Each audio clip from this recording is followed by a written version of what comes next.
जतिया पतिया के भेदिया भुलाई के जतिया पतिया के हो जतिया पतिया के भेदिया भुलाई के बहुजन में आवाजी बहन माया के जितावा जी सीएम यूपी के बनावा जी बहन माया के जितावा जी सीएम यूपी के बनावा जी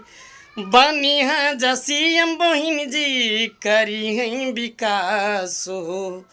निर्धन गरीबन के होई पूरा आस हो बनी है जसीएम बहिन जी करी है विकास हो निर्धन गरीबन के होई पूरा आस हो शिक्षा रोजगार मिली मिली नौकरिया शिक्षा रोजगार मिली हो शिक्षा रोजगार मिली मिली नौकरिया ये नहीं केलावा जी पीएम बहन जी के बनावा जी सीएम यूपी के बनावा जी बहन जी के जितावा जी सीएम यूपी के बनावा जी हर मिट्टी गुंडा राज सब सुधरी समाज हो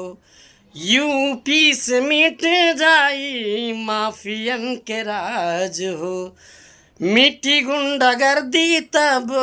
सुधरी समाज हो यूपी से मिट जाई तब माफिया राज हो हर नारी बालक के मेरी फिर सुरक्षा नारी बालक के हो हर बहू बेटियन के मिली फिर सुरक्षा ये नहीं केलावा जी सीएम यूपी के बनावा जी सीएम यूपी के